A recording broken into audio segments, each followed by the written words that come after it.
What would you do if you walked into your husband's office to surprise him on Valentine's Day and found him on one knee in front of 200 people, proposing to someone else?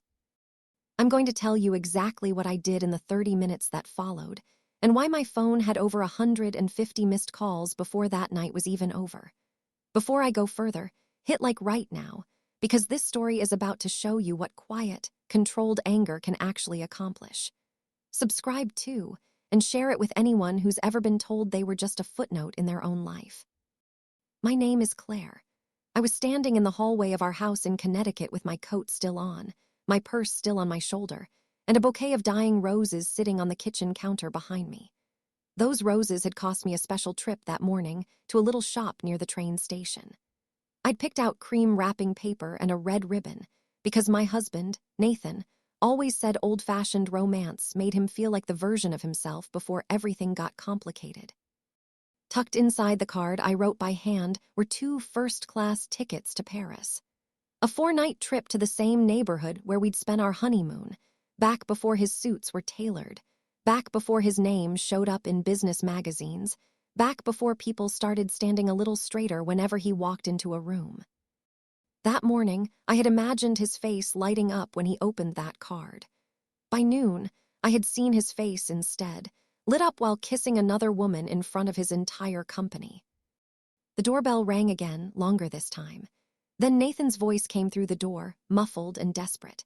"Claire, please open the door." I looked down at my phone. Another call lighting up the screen, his photo, still the one from years ago, him in a gray sweater on the deck of our first house, before the gray crept into his hair, before the watch that cost more than most people's cars, before ambition hardened into something closer to entitlement. I let it ring. Let me take you back to that morning, because you need to understand exactly what I walked into, and why it took me completely by surprise. At 11 that morning, I walked into the lobby of Halbrook Dynamics with a bouquet in one hand and a slim black envelope in the other.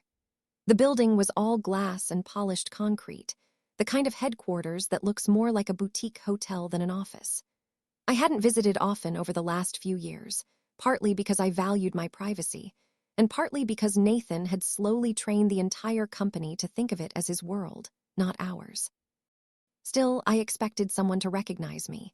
Maybe not the new receptionist, but surely someone from finance, someone who remembered when the whole company was 12 people crammed into a rented office above a dry cleaner in Stamford. Instead, the young woman at the desk barely looked up. "Are you here for the celebration?" she asked brightly.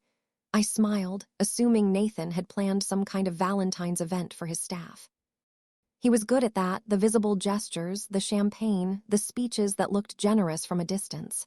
"I suppose I am," I said. She pointed toward the atrium. "They're just getting started." I heard the applause before I saw the crowd.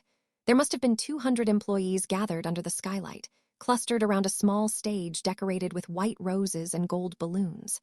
Someone had brought in a violinist. Someone else was recording on their phone. The company logo glowed behind the stage, and standing beneath it was Vanessa Cole, the CEO Nathan had personally hired 18 months earlier. I had met her once at a charity dinner. Brilliant, polished, nearly a decade younger than me, with the kind of calm confidence that made people confuse composure with virtue. Nathan stood beside her, wearing that wide, practiced public smile of his, one hand resting casually on his jacket button, like a man who'd been born standing in a spotlight. Then he dropped to one knee. The room erupted. For one full second, my brain simply refused to translate what my eyes were showing me. I thought absurdly that it might be some kind of company skit, a strange morale-building stunt. Then Vanessa covered her mouth with both hands, tears filling her eyes, and Nathan opened a small velvet box. The diamond caught the light, the exact cut I had once told him I loved years ago. The crowd cheered as she nodded. He slid the ring onto her finger, stood, cupped her face in both hands, and kissed her. Not a nervous kiss, not an accident.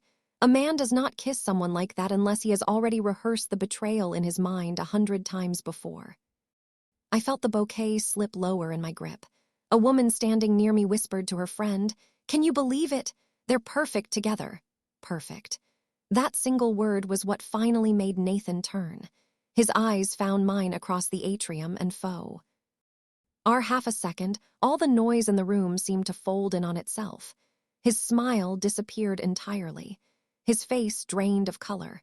He knew instantly that I had seen everything. And still, he didn't move. He didn't say my name. He didn't step down off that stage.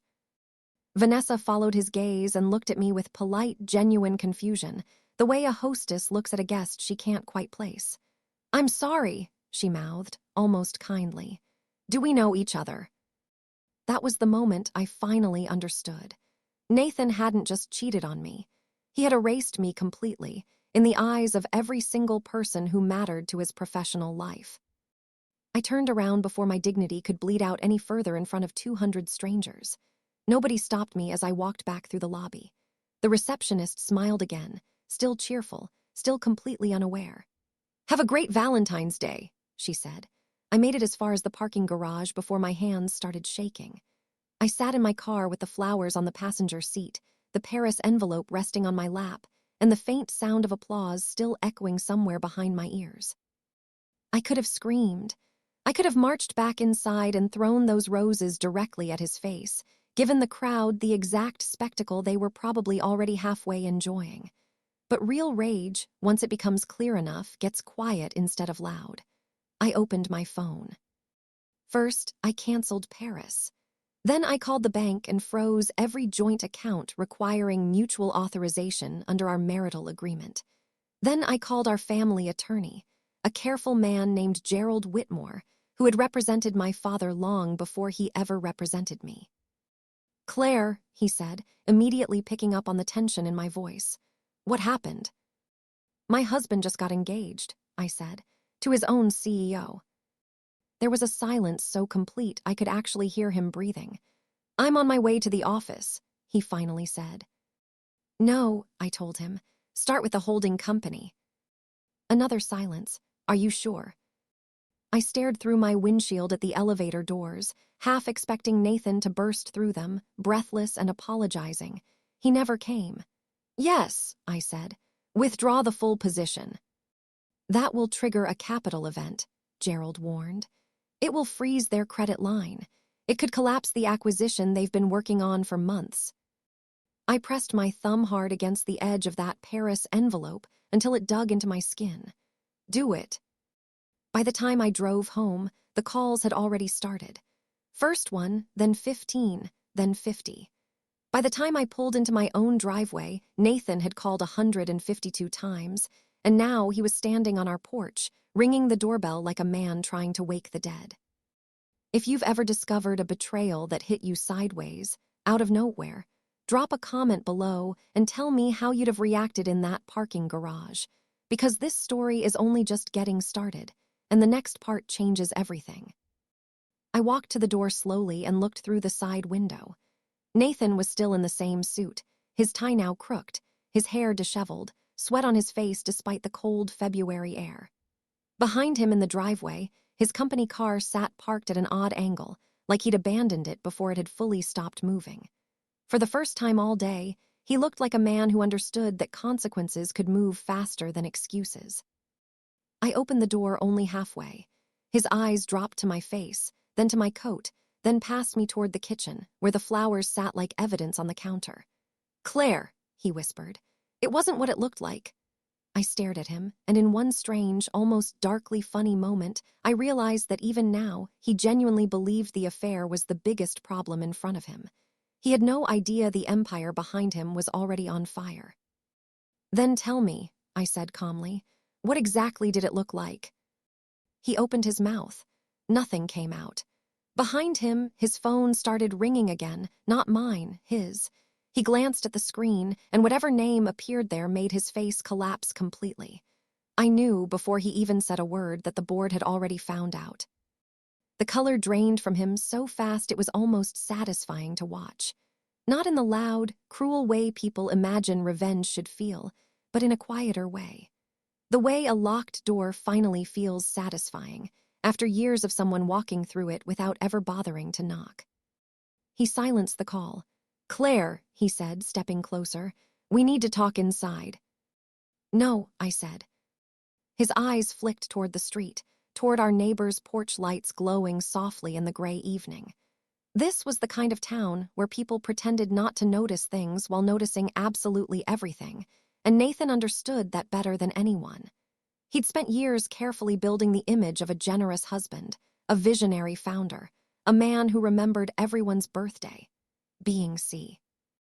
And begging on my porch didn't fit the brand he'd worked so hard to construct.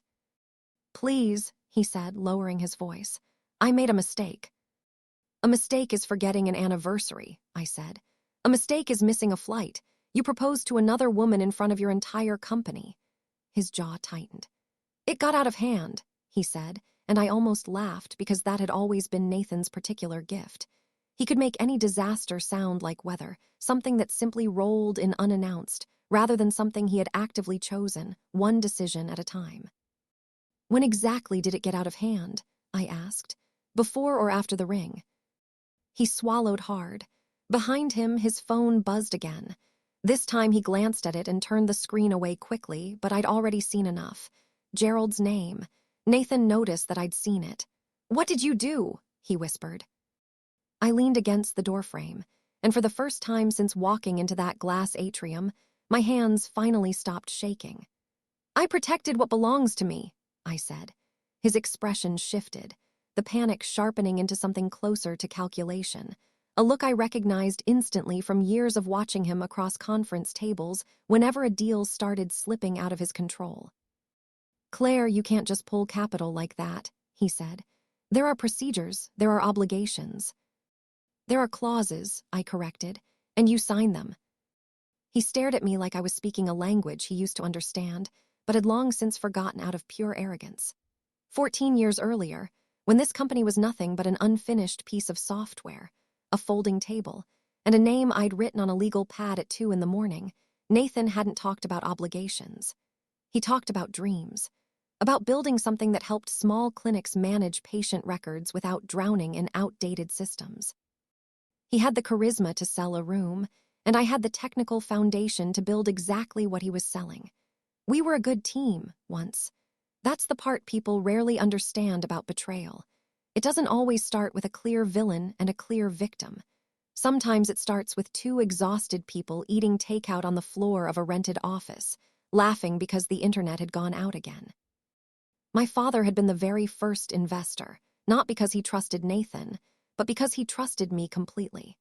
After my father passed away, his shares moved into a family holding company, and over the years, through funding rounds and carefully structured agreements, that holding company came to control 83% of the entire business.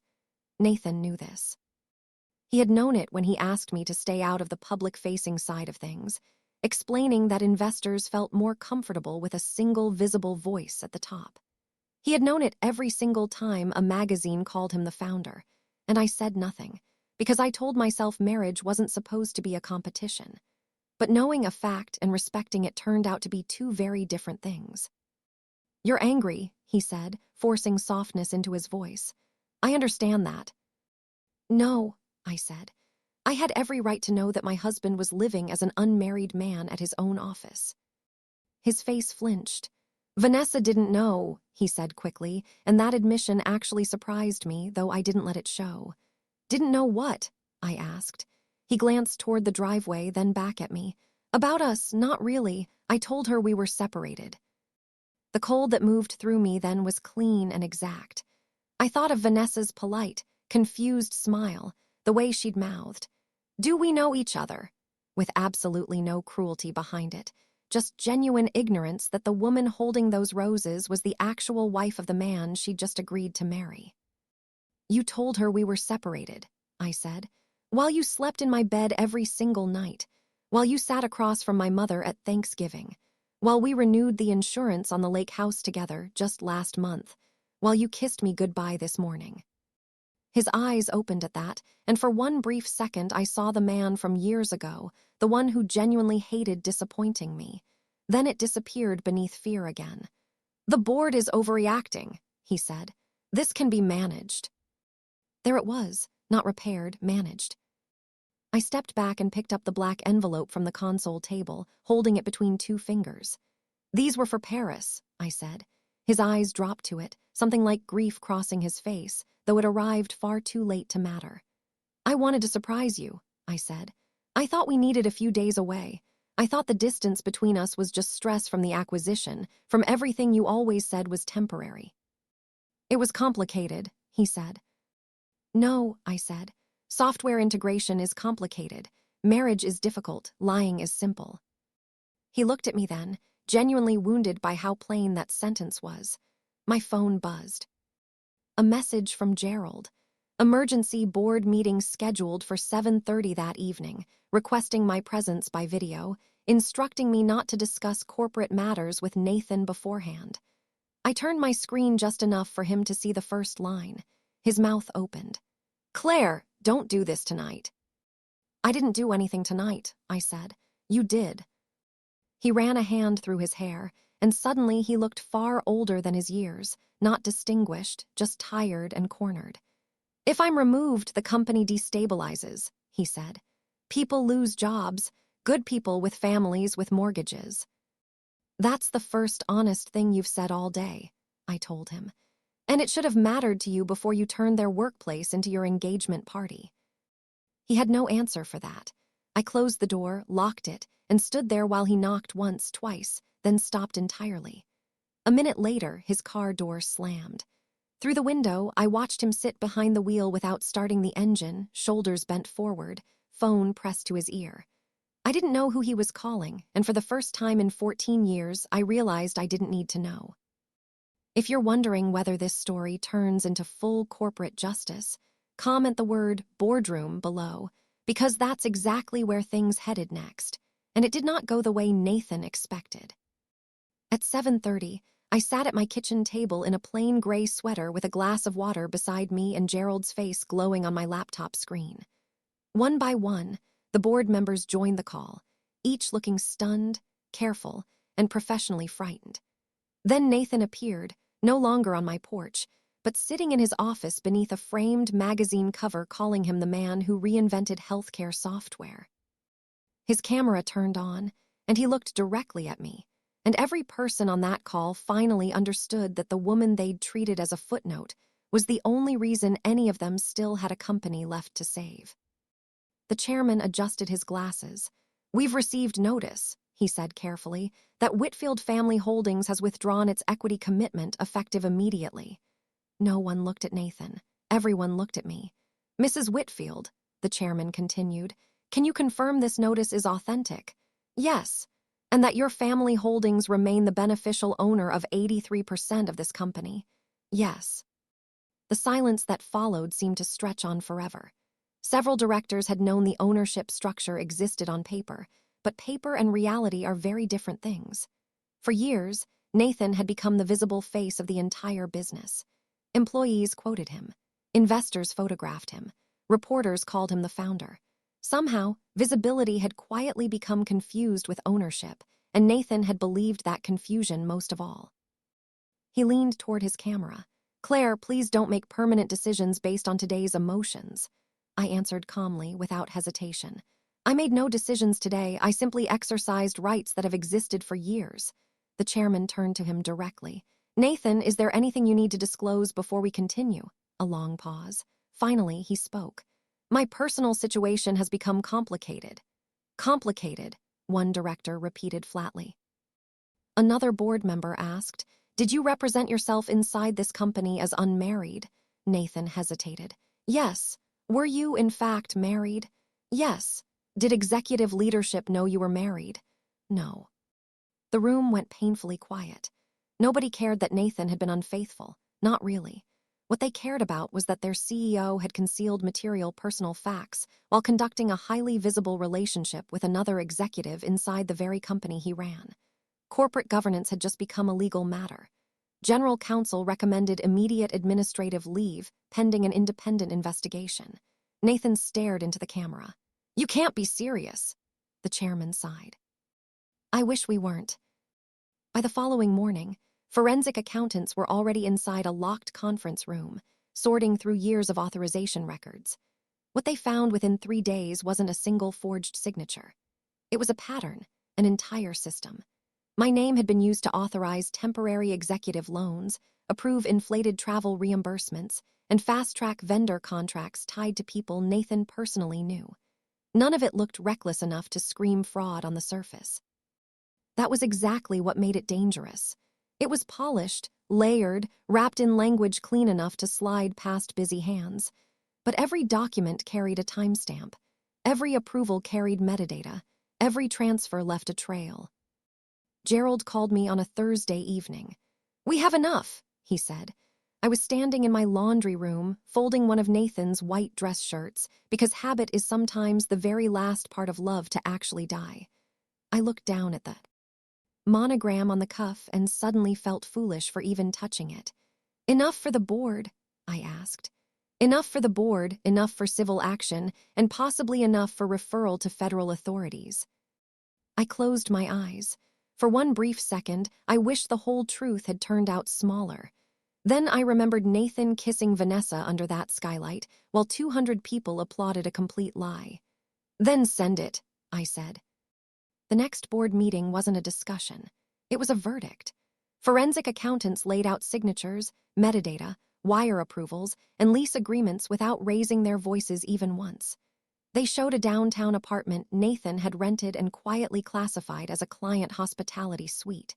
They showed jewelry purchases labeled as investor relations gifts. Vanessa covered her mouth once, only once, and then sat completely still. When Nathan tried to argue that everything was being taken out of context, the lead investigator adjusted her glasses and told him plainly that metadata doesn't have context. It has timestamps. By noon, the board voted unanimously to terminate Nathan for cause, revoke every unvested equity grant, and refer the entire matter to outside counsel for civil recovery. Vanessa was placed on administrative leave pending her own ethics review, though preliminary findings already suggested she had been deceived rather than complicit. That afternoon, she asked to meet me in person. I almost said no. Then I thought about the look on her face the moment she'd learned about that apartment, and I realized there was one conversation left in this whole mess that Nathan didn't get to control. We met at a small coffee shop far from either of our offices. She wore almost no makeup, and the ring was gone from her hand. "I'm sorry," she said, standing as I sat down. "You already said that," I told her. "I know. But I needed to say it looking at you." I studied her face and found no arrogance there at all, no trace of the confident woman who'd stood on that stage accepting applause. Just quiet, brutal humiliation. "I believed him," she said. "That isn't an excuse. I know, it's just the truth. He made me feel chosen." That sentence hurt more than I expected because I understood it completely. Nathan had always known exactly how to make a woman feel like the whole room had rearranged itself around her. "He lied to both of us," I said, "but he married me. His first duty was to me." She nodded, tears filling her eyes. I could have hated her. Part of me genuinely wanted to. But hatred would have been easier than the uncomfortable truth that the other woman in this story wasn't a monster. She was simply another person standing in the wreckage, holding a different piece of the same lie. "I won't protect you from consequences," I told her. "I'm not asking you to," she said. "But I won't punish you for what he did alone." That wasn't forgiveness yet, but it was, at least, justice. 3 nights later, Nathan came back to the house. This time he didn't ring the bell over and over. He knocked once, then waited. Through the window, I saw a man who looked nothing like the husband I'd brought flowers to on Valentine's Day. Coat wrinkled, face unshaven, all his confidence completely drained away. Without it, he looked smaller, almost unfamiliar. I opened the door but left the chain in place. He looked at the chain, then at me. "I deserve that," he said. "Yes," I replied. He swallowed. "I lost the company." "No," I said. "You lost the illusion that it was ever yours." His eyes filled, but I didn't soften, not because I wanted him to suffer, but because I'd spent too many years softening every hard truth until he could simply step around it. "I'm not here to ask you to stop the investigation," he said. "Good." "I'm not here to ask you to take me back." "Good." He nodded slowly, like each word cost him something real. "I came to say I'm sorry." The old version of me would have reached for that door. The old version of me would have mistaken his regret for repair. But the woman standing there now had watched far too much burn to confuse smoke with warmth. "Are you sorry because you hurt me?" I asked. "Or because your life fell apart?" He looked down. For a long time, he said nothing. Then, quietly, "I don't know anymore." And that was the first completely honest thing he had said to me since Valentine's Day. The divorce took months, the way real divorces usually do. Because of the prenuptial agreement and the ownership structure that had existed long before our marriage even began, the legal process itself stayed surprisingly straightforward. Emotionally, nothing about it felt simple at all. Nathan never once contested my ownership of the company. He couldn't. The documents had existed for years, and the investigation had removed any illusion that it ever belonged to anyone else. Vanessa completed her ethics review, and investigators found no evidence she had participated in or benefited from. The forged documents, her only real mistake had been believing the man she loved. The board reinstated her 6 weeks later. Before accepting, she called me. "I won't take the position if you think I shouldn't," she said. "You earned the job," I told her. "But because of everything," she started.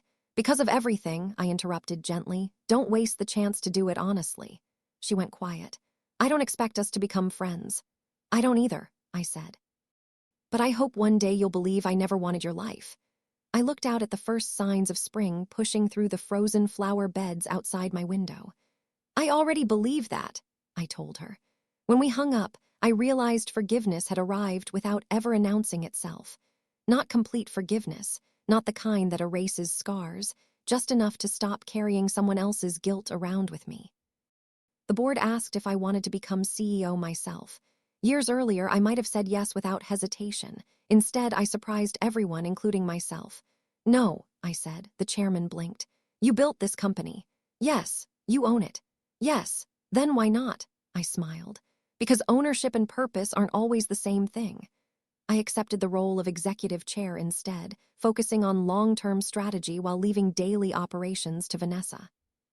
It was the arrangement I should have chosen years earlier, not because I lacked the ability to lead publicly, but because real leadership works best when it reflects who you actually are instead of who everyone else expects you to become. 3 months after that Valentine's Day, I found the envelope with the Paris tickets tucked in a desk drawer. The flights were long canceled, the hotel reservation long gone. The handwritten card I'd written for Nathan was still folded inside.